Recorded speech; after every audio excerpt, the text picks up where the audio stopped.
members of it. And the commission, it's one of a series of reports actually about the state of the NHS. And they've come out with 10 recommendations as to what needs to change. And I was obviously interested in what their recommendations would be. I think it's been quite warmly received. It includes suggestions such as the importance of a digital passport so that people's information goes with them. And actually, this was highlighted for me today. I took my disabled son to a hospital appointment, and the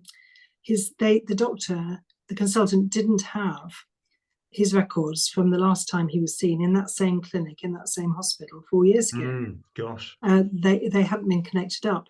And we don't actually have the information from that appointment. And yet it was quite critical, okay? So the idea that you have a sort of digital passport is all designed to try and improve the quality of all that sort of thing. And there was quite a bit about health inequalities and things about reducing the surgical waiting list, of course. Something about children's mental health.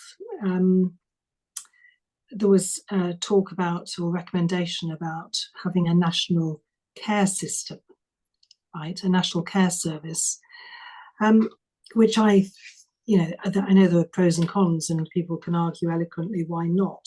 But I think the state of social care is really, really troubling right now. I was disappointed, though, that they hadn't quite put mental health centre of it, because I think until we do actually really acknowledge that there's no health without mental health, then we're not going to get our health system really working kind of effectively, efficiently. The evidence I gave was based on a report that I wrote, and it's a panel that I was asked to chair by the Secretary of State, or Matt Hancock, when he was Secretary of State. It happened, I was asked just before the pandemic. I think if I'd known there was going to be a pandemic, I might have thought twice about doing it. But it was to look into the way in which people with intellectual disabilities, learning disabilities, and autistic people, or people who are both autistic and have a learning disability, are sometimes being detained in what's called officially long-term segregation, but which my panel renamed solitary confinement. And over the period since then, we oversaw the findings from 191 independently chaired reviews of people being kept in those circumstances who are detained under mental health legislation. And it's quite a shocking report. I called it My Heart Breaks. There's no therapeutic benefit to detaining people with learning disabilities and autistic people in solitary confinement in psychiatric settings. My Heart Breaks was intended to mean you didn't have to remember all the rest of the title. So they did actually quote me quite a bit in the report, but it didn't really feed into the recommendations, except that one of the reasons why people are detained in that way is because of the failings in social care. And I think this lack of social care, a lack of attention to the needs of people with learning disabilities and autistic people is a really key issue, and ought to be a key issue for the Catholic Church, because it's a matter of justice, and we encourage families to look after their family members, and sometimes I wonder if we as a Catholic community do enough. So yeah, it's the main thing I talk about in Parliament, and that's one of the things that I think sometimes people don't really understand. I'm not a politician as such. I'm an independent crossbench peer, but I'm there because I had some expertise which is kind of relevant to the kinds of things that come before the House. The legislation comes before the House, and so I tend to focus only on the things I know about, and that I can speak in an informed way about. And that actually is also why the Catholic Union is so important, because getting good information really, really matters. Sometimes I'll be briefed by I think there was one occasion when I was briefed by a charity on a subject that I'd been asked to speak about, and I wasn't an expert in that particular topic. And I hadn't had time to do my own research. So I took on trust the briefing. And the briefing contained a number of errors. And in the House of Lords, there were a lot of very able people. Gosh. And you can be absolutely sure that I was Yes. very politely put in my place for not knowing what I was talking about. And that's quite serious, because once it goes on a Hansard, that's sort of parliamentary record, isn't it? That's quite It's a only happened thing. to me once so far, Right. but it was probably 2 or 3 years after I first joined. And but it you know, you need to be sure you know what you're talking about, and confident that you know what you're talking about. Okay, And well, duly noted for our briefings at the Catholic Union. yes. To avoid Hansard mistakes. So it's been a busy few years, because as well as that review that Matt Hancock commissioned into the segregation, as you say, of people with learning disabilities, you also served on Pope Francis's pontifical commission for the protection of minors, which has got to be one of the most important, but also one of the most challenging areas in the Catholic Church at the moment. Last year, we did an event with Ruth Kelly, who serves on the Pope's Council for the Economy, which sounded far more fun, because you get to talk about Vatican finances and working out, you know, where all the money is, basically. But with the Commission for the Protection of Minors, I mean, that must have been a very harrowing and quite difficult experience, I would have thought. And you did our webinar on it a few years ago, I think, with the reflecting on some of those lessons from that. Yes, well, it was Cardinal Cormac who got me into this. It was just at the time I'd been offered a place in the House of Lords, and he rang me up. I don't remember whether he actually knew. I don't think it was public. And he said he wondered if I would go and assist him in a Vatican visitation to the church in Ireland, because of the abuse scandal there. And I asked the authorities in the House of Lords, you know, I've just been appointed, and I've just also been asked to go and spend a month in Northern Ireland or in Ireland, actually, because we went to the Diocese of Armagh, which is in both. And, you know, to help with this inquiry. And the convener said to me, well, that's exactly what members of the House of Lords should be doing. So absolutely, yes, go. So I just disappeared for a month. And I thought that would be that. But I was later then asked if I would go and speak to bishops from across the world at a conference in Rome the following year, and to talk about what I'd learned, and particularly what I had learned about the impact of abuse on victim survivors. And I said that I would be unable to do that unless I could take a survivor with me. And to begin with, I kind of was disinvited.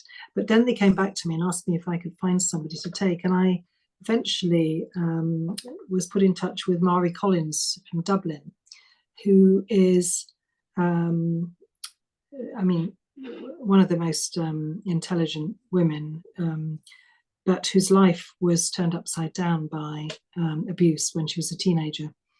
And the things that happened to her are very typical of what happened to people in the church. And so she agreed to come with me, and we presented, and we were the only women and the only lay people presenting. And I think we had quite an impact. At the end of all of this, Pope Francis asked us if we would be founder members of this commission. Right. Oh gosh. So I was a member for 4 years, and I learnt a huge amount about the church globally and in Rome, and about the difficulties of really implementing good safeguarding practices and processes. And I mean, the issues are just enormous to try to make this happen. So I'm not going to talk about it here. If you want to really know what I think the Craig Mowell lecture that I gave 2 years ago is on the website, isn't it? It is indeed, yeah. In fact, I will put a link in the chat, the Yeah. recording of that. Yeah. Yes. Actually, one question that has come in on the Q&A, and we won't make this a webinar just about safeguarding, but someone has asked specifically about the Cumberledge report, 2007, and the fact that a number of those recommendations haven't been taken forward. Do you want to respond to that? I mean, I think that's and specifically what the lay church can do in this area. You know, I mean, are there things that what can we do as the lay church? Do we write to bishops? Do we write to Rome? What do we do to get these things looked at and tackled? Right. Well, so I mean, so the church, I mean, there was the Cumberledge Review made a lot of recommendations, some of which were implemented. The church responded with, you know, a variety of different structures, and they've changed again following the independent inquiry, which reported last year, ICSA.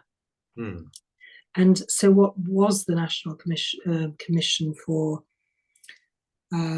Catholic Safeguarding is now CSSA, and the whole structure has changed completely again. I think reorganisations sometimes, you know, have problems within them because, you know, all the relationships and networks and everything sort of has to restart. And when you look back and see, well, that was a very good recommendation which wasn't implemented, but there've been several kind of iterations since. You can see how things can get lost, really. I think we are probably in a better place, but I mean, I've never been involved directly in safeguarding in this country. You know, when I was in Rome, I wasn't, you know, I've never been a safeguarding coordinator. I've never had responsibility for safeguarding. You know, my role and the reason I was on the Pontifical Commission was because I'd done a huge amount of work as a psychiatrist with people who had been abused or indeed were perpetrators of abuse. So it was my clinical kind of expertise, which was the reason I was asked, not because of my safeguarding expertise, you see.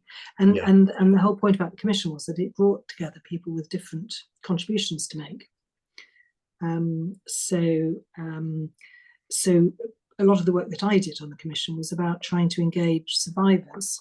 And I think what I've learned over that time is that unless we learn to listen to victims and survivors of abuse, and unless we really make them kind of central to the response, then we're not going to sort this out. This can't be dealt with, you know, by sort of official, as it were, church channels. There needs to be some independence to it, and that's actually led. And there are 2 or 3 different initiatives which are really important. I mean, one, for example, you may have heard about Loud Fence.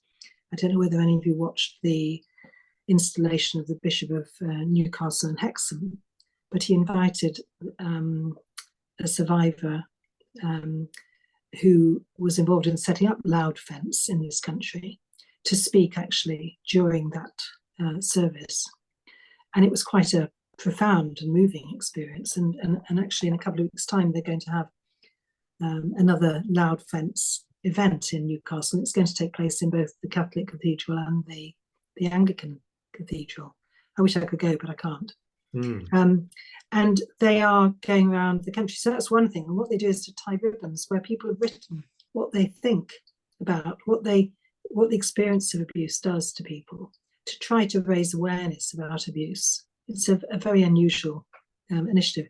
And there's another one which I was involved in, and that came out of work I did taking survivors to Rome to meet Pope Francis.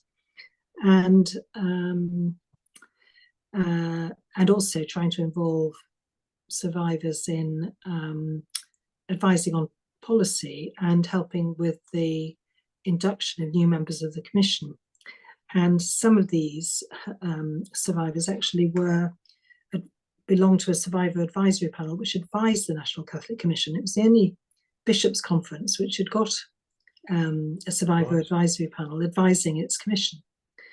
And actually the CSSA, I think, doesn't actually have such an advisory panel anymore. They were disbanded when the latest reorganisation took place. I think they're doing something else, I'm not sure what. But the Survivor Advisory Panel has now set itself up as an independent charitable organisation and is offering training. And so this is a lay group. The directors are all survivors. They are offering training. They are in demand, and they're working with at least 3 dioceses already. To be part of a kind of culture change in thinking. So it's not about blaming priests. It's not about it's about actually trying to help people understand, really. So a lot of my work was focused on that kind of thing. So I'm sorry, I can't really answer the question about Baroness Cumberledge without knowing more detail. And I think it's more of a complicated question to try to answer in a webinar. Yeah, understood. I've put a link in the chat to your webinar 2 years ago, where there's a whole discussion around the ICSA report, safeguarding more broadly. So do have a look at that. I'm sure we'll come back to it again at the Catholic Union. Now, last year, so you were approved as our new president, the first woman in our 150-year history to lead the organisation. But this is not the first presidential job that you've had, Sheila. In fact, I had a look through your CV again this afternoon, and I think there's at least 4 other national bodies that you've been president of, probably more. So can you just not say no? Is that essentially it?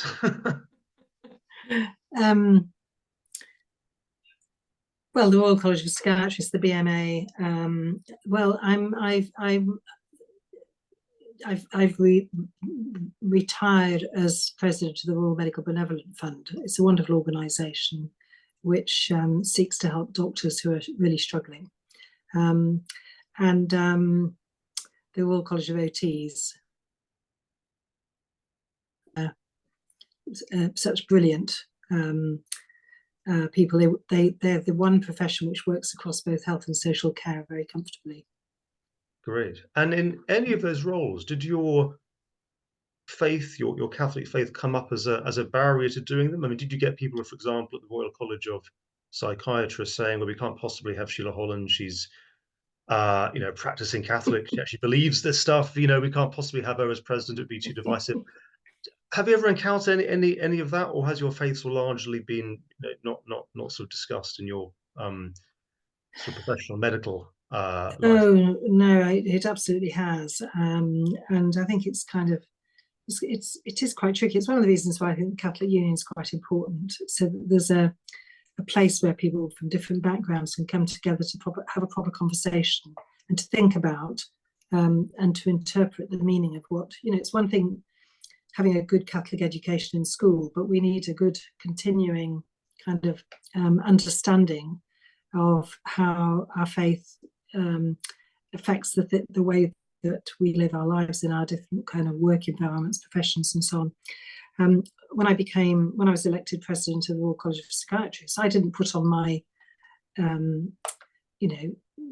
blurb that I was a Catholic. I wasn't standing as a Catholic. I was standing as a psychiatrist. Okay. As it happened, for family reasons, and quite a large number of people suddenly discovered that I was Catholic. And I had people come up to me and say, if I'd known you were Catholic, I wouldn't have voted for you. Really? Gosh. And so, or there would be assumptions made about what my views would be on a particular issue. And so I would suddenly discover there was a little huddle of people discussing something they didn't want me to know about. And when that happened, I knew there was usually some sensitivity that they had decided in advance what my opinion would be. And they didn't want me to know about it because they're afraid I might stop it, whatever it might be. Gosh. Well, someone's asked, have you come across many other people of faith in the House of Lords? Yes. Actually, there's a higher proportion of Catholics in Parliament than you would expect, given the percentage of Catholics in the population as a whole. Hmm. So I think that's a real testament, actually, to our, to our community, that people do see this as a life of service. And I know that MPs get a really bad press, and I guess House of Lords do as well. I think it's sometimes unfair. I think most of the time, actually, it's unfair. There are some very, wrong things about politics and about the membership of the House of Lords, but there are a lot of very good and dedicated people offering, doing this for the common good, actually. And there are more Catholics than you would expect, yes. And we have Mass every Wednesday evening. And it is always very well attended. And there will be people from, the kitchen staff through to the Lord Speaker, all there for Mass, people from all parties, all there, all, chatting, socialising, knowing each other. And it's a huge support. Yes, it's great to see that. Can I ask quite a nerdy question? Which is, I mean, how do you how does the process work in terms of becoming a crossbench peer? Do you get a tap on the shoulder or a call from Buckingham Palace? I mean, how basically what I'm asking is how do I get into the House of Lords? I know Okay, there's someone James. there now who's younger than me, so I'm here and I'm ready to serve. How do I get in? Right. Okay. Well, you just go on the House of Lords Appointments Commission website. You download an application form, you fill it in, and you send it off. Right. And they will ask you to say why you want to be a member, what you're going to give, and they'll ask you for some referees. Right. And somebody else could nominate you, and that was what happened to me. And I then got a letter from them saying, "Are you interested in serving?" I didn't know you actually that there's a formal application process, or Yes, someone had. and then expect not to hear anything. And for me, I think it was 3.5 years before I heard anything. Right. Okay. Okay. So and then I was invited to an interview. Actually, it was quite funny because what I did was they rang me up at the beginning of January and said they would like to invite me to interview. They had 2 dates, and one of the dates was in 2 weeks' time, and one of them was in 3 weeks' time. So I just said, "Oh, I couldn't manage the earlier date." So I took and so I thought, well, do I want to do this? I mean, it's 2.5 years ago, So I went off on a silent retreat for a week. And I came back and I went for the interview, and they said, well, I'm sure that you've been using the time to find out what's going on in Parliament and which bills are you following? And I said, I haven't got a clue what's going on at the moment. I went on a silent retreat. I think more of our parliamentarians could do with that. I think that would improve. I went on a silent retreat to find out whether I really, really wanted to do this, whether this is what I felt I was being called to do. And I came back and thought, actually, I do want to do this. So. Brilliant. Well, we're very pleased the Catholic Union you did. That was a very timely retreat. And obviously that was 2010 that you entered the Lords, and politics is in a very different place from what it was. Well, it isn't then. really, because No, David Cameron was the Prime Minister. That's true. Yes. I mean, what surprised you most about being in the Lords? I'm surprised. I don't know about surprised. I mean, maybe I'm surprised. It's very hard work. If you take it seriously. The first couple of years, I got involved in 2 very meaty bills. I mean, again, the House of Lords scrutinises legislation, really scrutinises it. The House of Commons doesn't. Ideally, a bill starts in the House of Commons, then comes to the Lords. Sometimes it's the other way around, it starts in the Lords. It has to go through the same 5 stages in both houses. And if the 2 houses don't agree, then it has to go back to the other house. And it might go back once or twice or more times. It's called ping pong if there are disagreements. Eventually, the House of Lords will give in to the will of the House of Commons, the other place, as we call it, because that's the elected chamber. But we will ask them to think again if we think they're wrong. And in the end, if it's contentious and it's party political, then it's down to numbers. So in the first couple of years, I was involved in a welfare reform bill and a health and social care bill. And the hours that we put in, people in the House of Lords work longer hours or sit for longer hours than in the House of Commons. We often don't start until, well, most days we start 2:30. We might sit till 10, that would be the norm. But if there is a bill with a lot of amendments, you can be sitting until 2:00 in the morning. Okay. And if you've then got to get home, you just think about that. That's kind of that's quite something. And that counts as one day's work, right, for which we get paid an allowance, which has to cover any hotel accommodation or staff expenses or, anything else. So, it is actually, I think, if you take it seriously, it is service.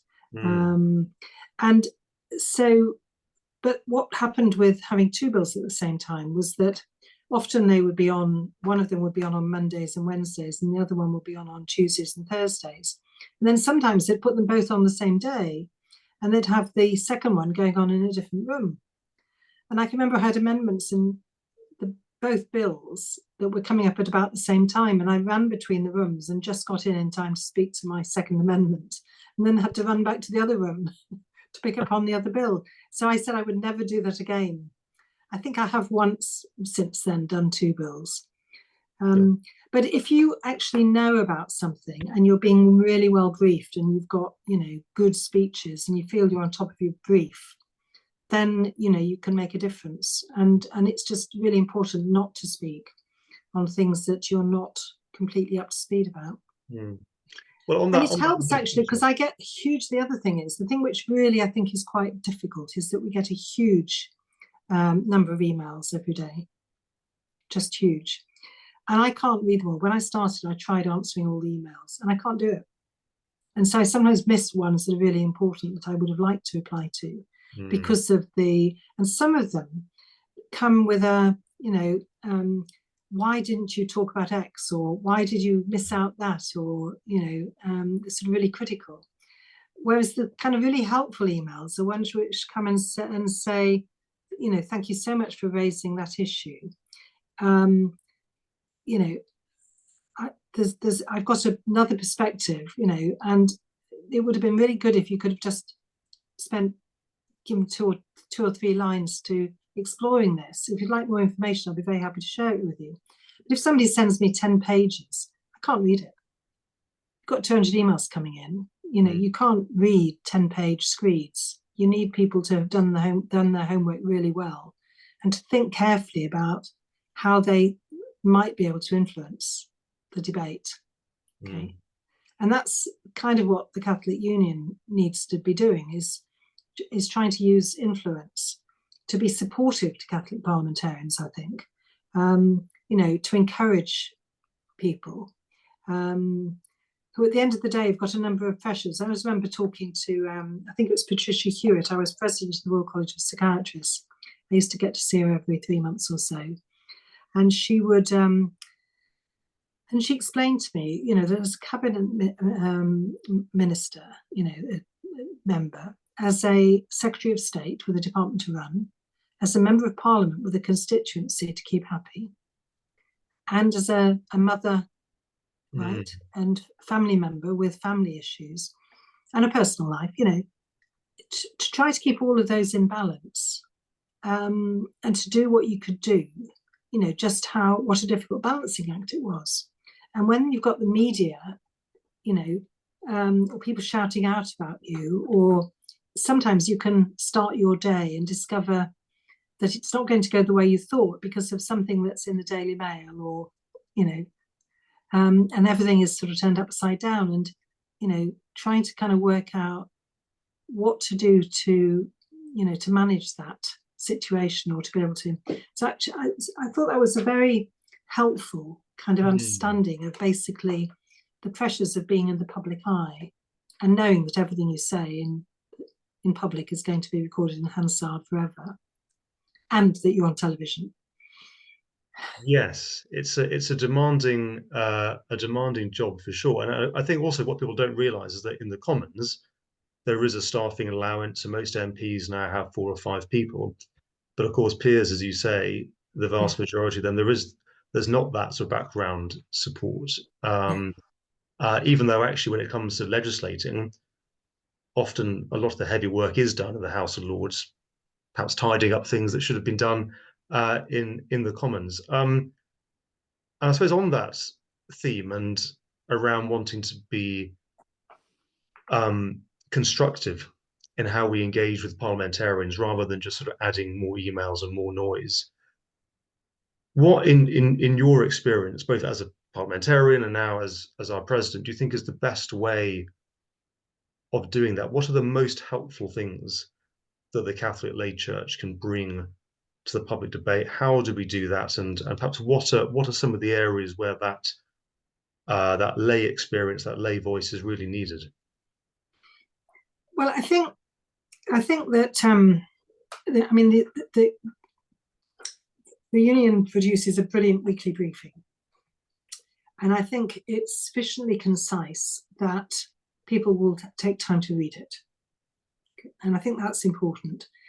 But to get to a concise briefing, there's a lot of work that has to go on behind the scenes, right? And also to know that you're going to have the confidence of the members. So the briefing goes out to members, and it goes out to parliamentarians, and it's going to be useful to both, right? But the debate that needs to go on, needs to go on kind of around and about, and not always involve, the parliamentarians who you might be hoping to influence. And so it's that, to me, the union is a place where there is the possibility of a kind of discourse where differing views, differing opinions can be shared, thought about, and ideas can be presented. And to some extent, it's the art of the possible then. Where is the opportunity to have an influence? So recently you had a meeting with Gillian Keegan. And Gillian Keegan is very sympathetic to the church. Okay, so I'm sure that I'm sure that she gave you a good hearing. You did, and yeah. Yes, and that would be that will have been kind of really important. But you've done your homework, and I think that really helps. There are sometimes things where that you're going to be able to try to have influence, and one of those areas, I'm quite sure that there's going to be an assisted dying bill. And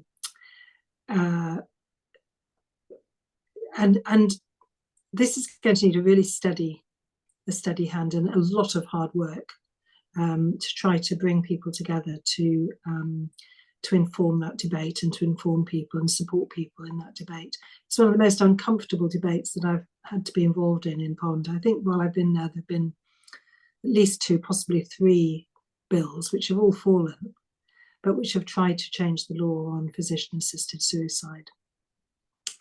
And I've played a significant role in trying to prevent that. But the hostility, and again the kind of criticism of anything I might say on the grounds that I'm only saying it because the Pope told me to, it's really, really wearing. It's really hard, and it's not particularly helpful to stand up and present something as a Catholic view, because the bishops can stand up and present. If you're there with that hat on, but if you're there like I am as a psychiatrist, then I stand up and talk about kind of mental health and well-being in those kinds of ways.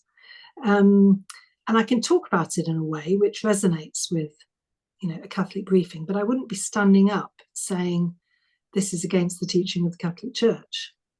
Do you see the difference? And I think, yes, yeah. But I think then the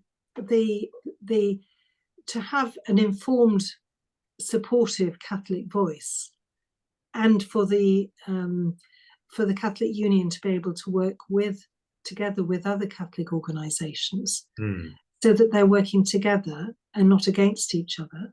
It's not a competition. No, absolutely not. That can be really, really helpful. Of course, all of this takes money. I mean, I certainly, would want to thank everybody here for being a member, for coming tonight, for being a member. And I'd want to encourage you to invite your friends and colleagues and neighbours and other parishioners. I mean, if every parish in the country had members, wouldn't that be fabulous? But also, there are some very generous people who are donors.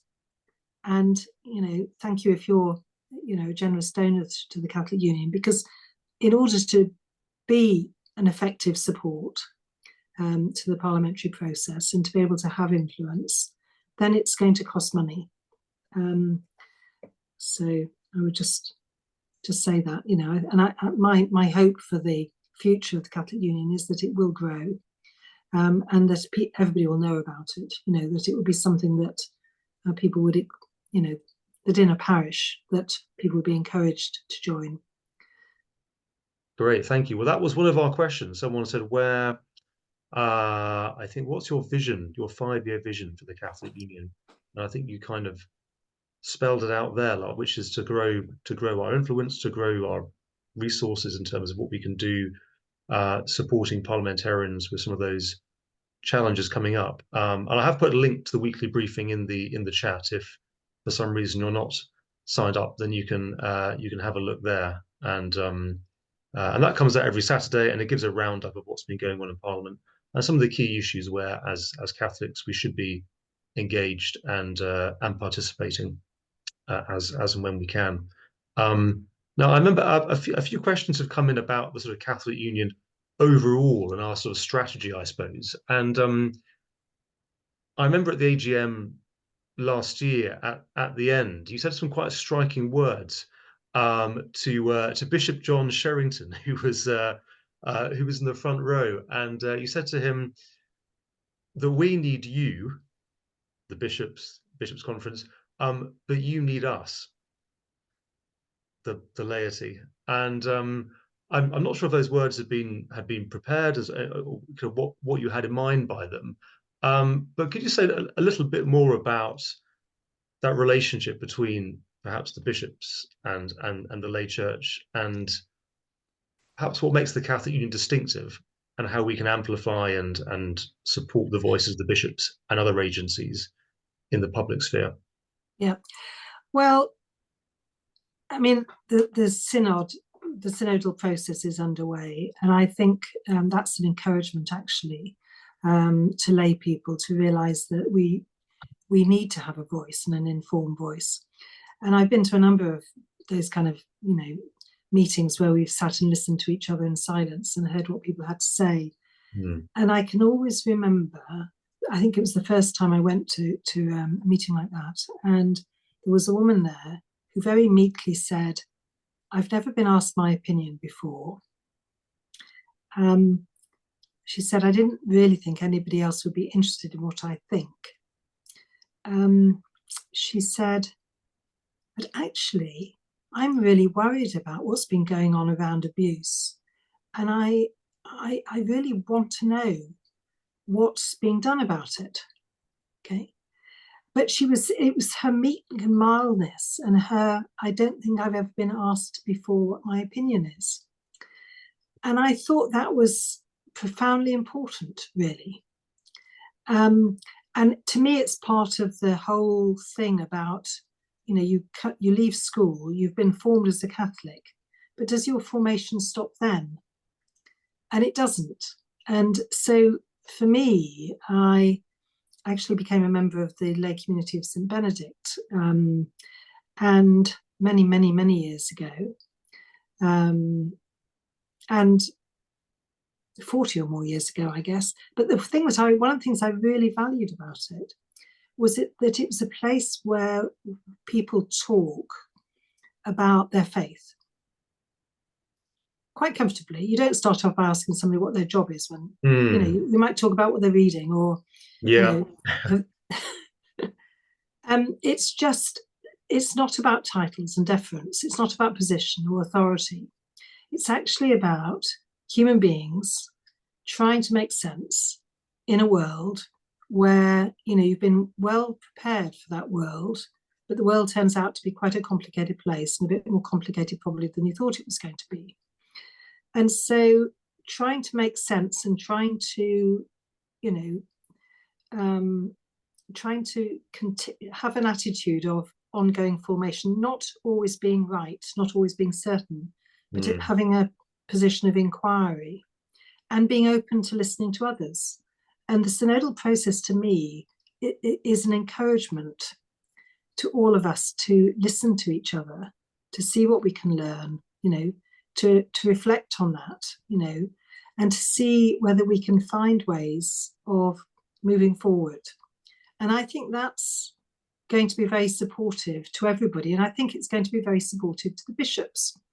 And one of the reasons I think I said what I said to Bishop John is probably because a few years ago, the Bishops' Conference asked me if I would provide some training for them, which was essentially, it was a kind of safeguarding training, but it wasn't just a safeguarding training. It was but I did it with some survivors of abuse. And we spent 2 or 3 days together. And I just, my heart really went out to these men who have offered, you know, their lives to a job which, you know, in a ministry which is extraordinarily challenging, and without a huge amount of support. So I do think they need the support of lay people. So I think we're all grown-ups here, aren't we? You know, I think they do need us. That's an interesting way of looking at it, that they're not in silos, that actually a well-informed, well-formed laity is essential for supporting priests, and you can't have one without the other. Yeah. Our communications with the bishop shouldn't all be about complaining about what they're doing wrong. All right, well, a couple of quick fire questions, if I may, to try and get through as many as we can. This is an interesting one. Obviously, we've got, I think, is it 21, 23 Anglican bishops in the House of Lords. Is it time to have Catholic bishops sitting in the House of Lords?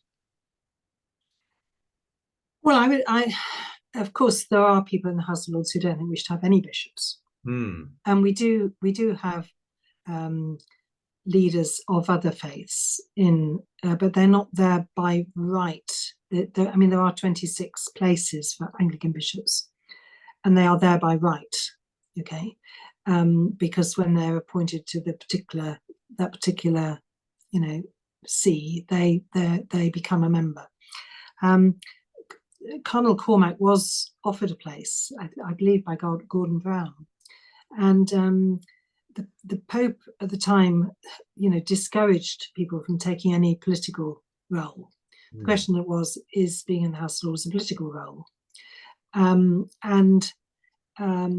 But I think, from what I understand, advised him that he should, you know, that he should decide for himself.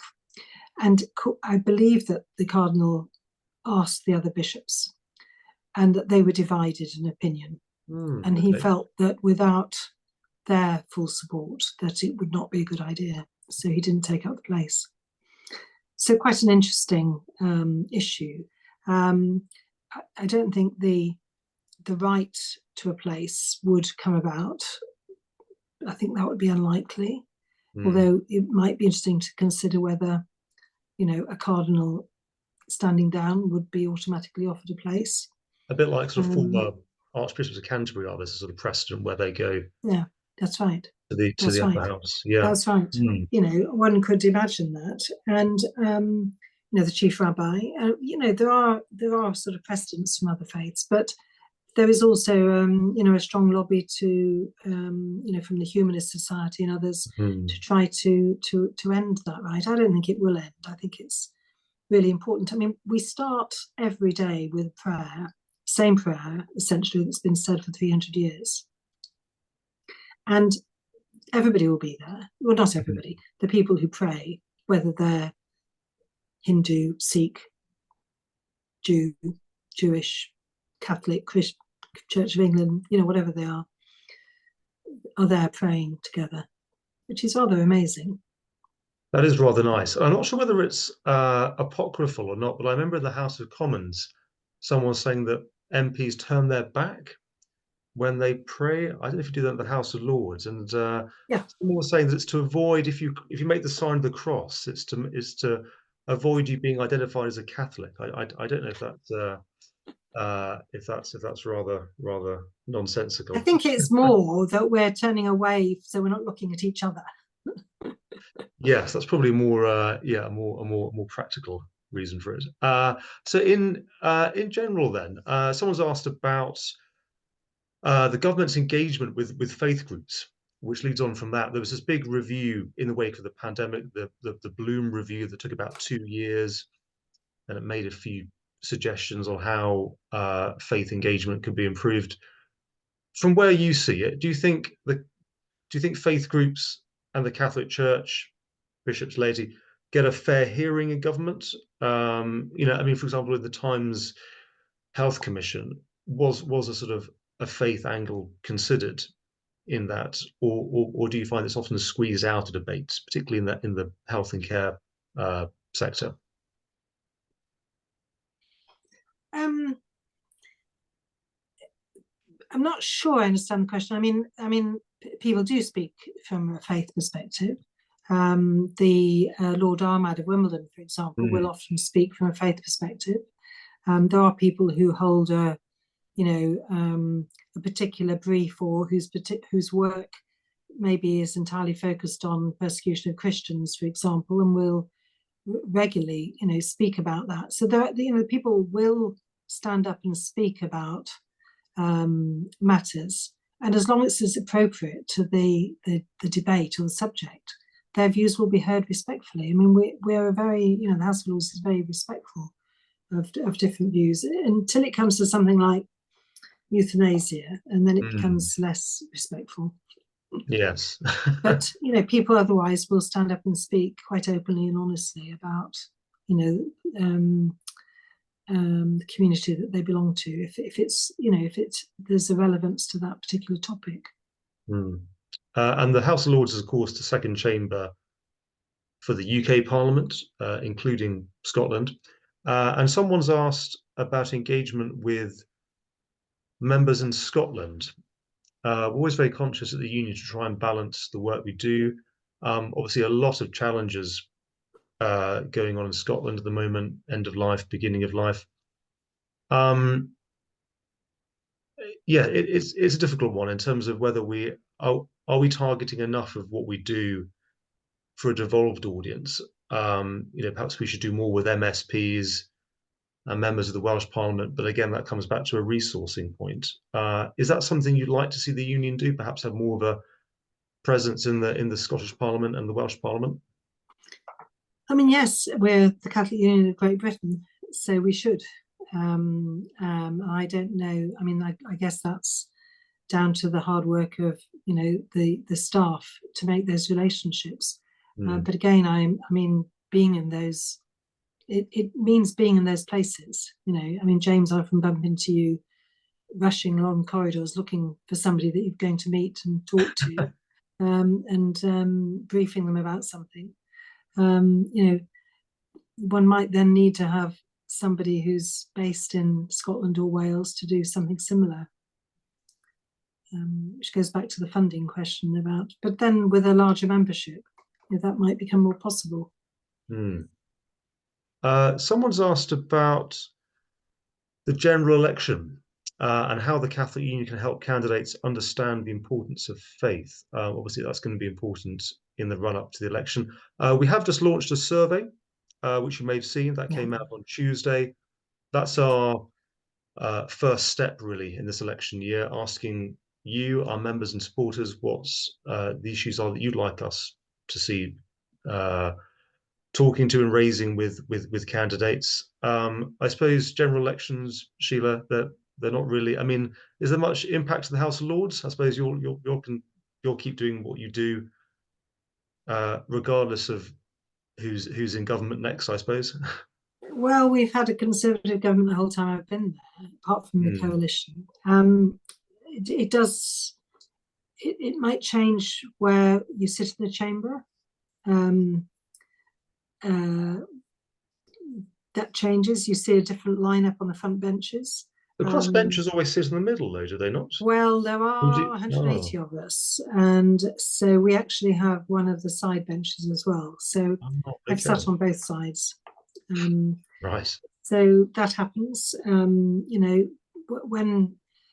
I mean, one of the things about opposition is that if they've got some really good amendments, then crossbenchers will often vote with the opposition. I mean, it's often said that if you have a contentious vote or a difficult vote, that 50% of the crossbenchers will support it and 50% will oppose it.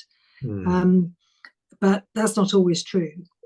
Sometimes if it's a crossbencher who's putting forward a good amendment, they'll get a very large backing from the crossbenchers, which can swing things.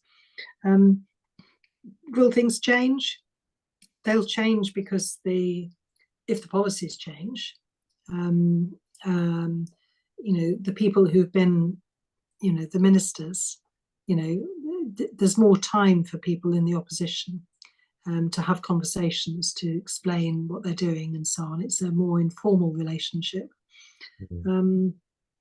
But I mean, I think the really tricky thing for me is, I'm not party political, but when people sort of say, well, who do I vote for? This is the official Lib Dem policy, or this is the official, SNP policy, or whatever it might be.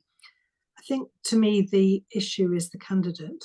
And if you have a candidate who you think has got the right values and is going to be standing up for the things that really matter to you, even if their party might not be the party of your first choice, and I think it's quite difficult at the moment, then I would, and if that person has got a chance of getting in, I think you vote for them, don't you? I mean, I think you vote for, I know somebody who belonged to one party and left it because she's a person of faith who found it very difficult in that environment and changed parties.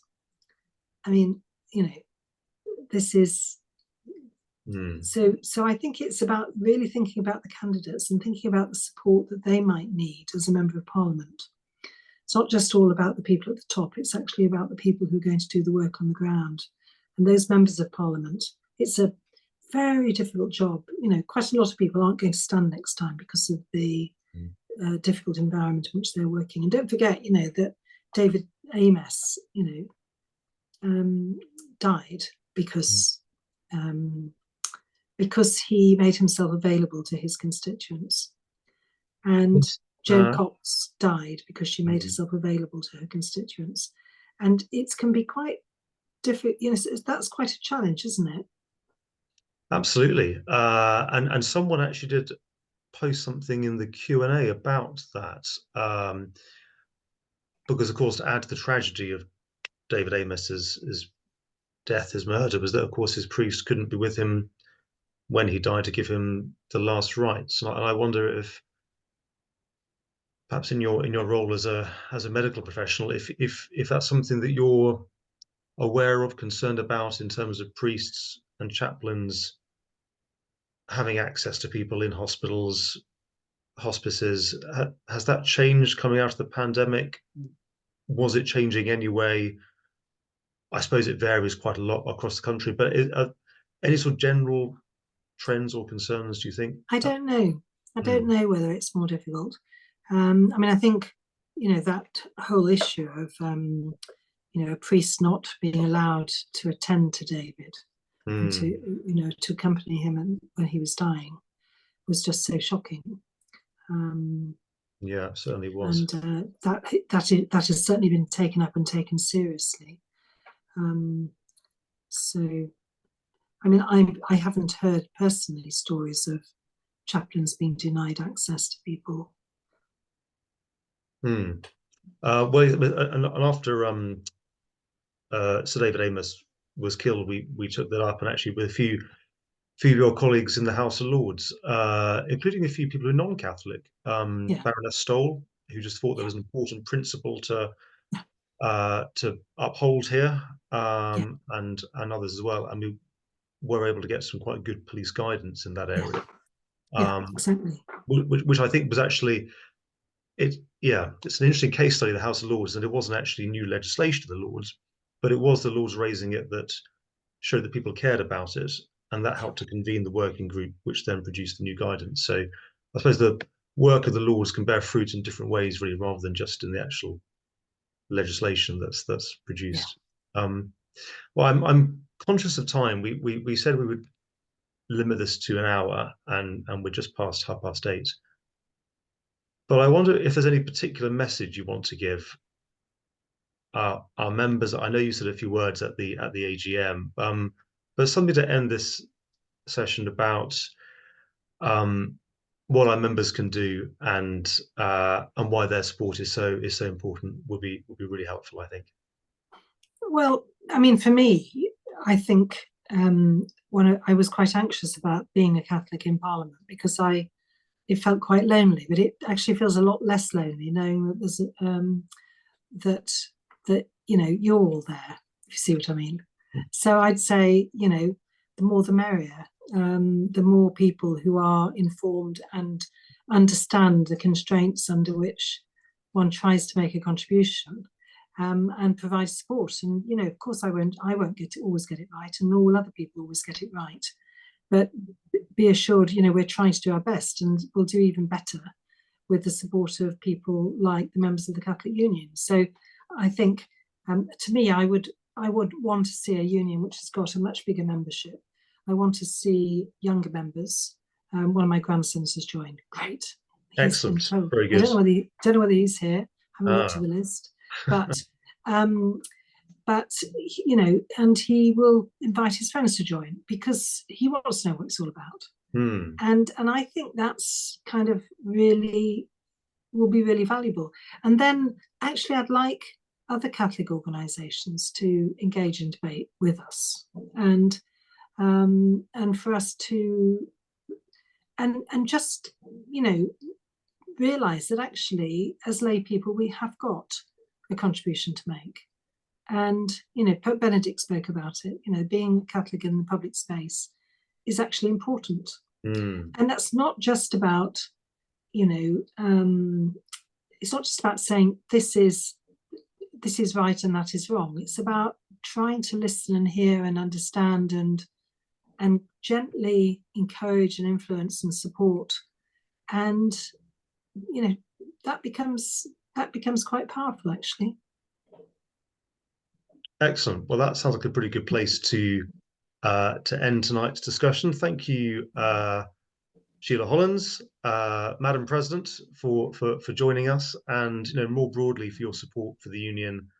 Well, over many years now, you were vice president before you became president last year, and for everything you've been doing for the church in the sphere of child protection. And thank you to everyone who joined this evening. I'm sorry we couldn't get through all the questions. I tried to go through and pick up some key themes that were coming out. But I think the idea of parliamentarians going on a retreat before going into public office is one that perhaps should be mandatory for all parliamentary candidates. We might suggest that. I don't know. But thank you all once again. There are various links in the chat to our briefing and how you can support us. Please do come along to future events, online or in person. And as Baroness Hollins said, to add your voice to ours and help support our parliamentarians and give a strong voice to our faith in public life. And can I just say, I've relied on James to convey your questions to me. I've concentrated on listening. So I'm sorry if any of your questions haven't been answered. It was not, but you know, I will read them afterwards and think about them. So thank you. Okay, thanks again, and thanks everyone for joining. See you soon. Thank you, and God bless.